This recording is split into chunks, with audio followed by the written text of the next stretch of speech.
When using the EQI, there is now several norm groups that might show gender or cultural differences.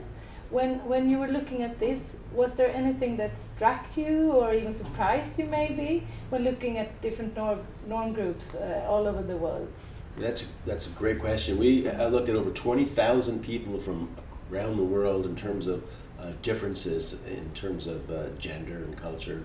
And the first amazing thing we found is that people are relatively similar everywhere. The same factor structure held, the same differences between genders held everywhere in the world. So everywhere we look, for example, women scored higher in empathy, interpersonal relationship. Men scored higher in self-regard, stress tolerance. So some of these factors were pretty universal. The area where there were some differences, which were real interesting, and the differences weren't that huge, but there were some differences, were things like self-actualization.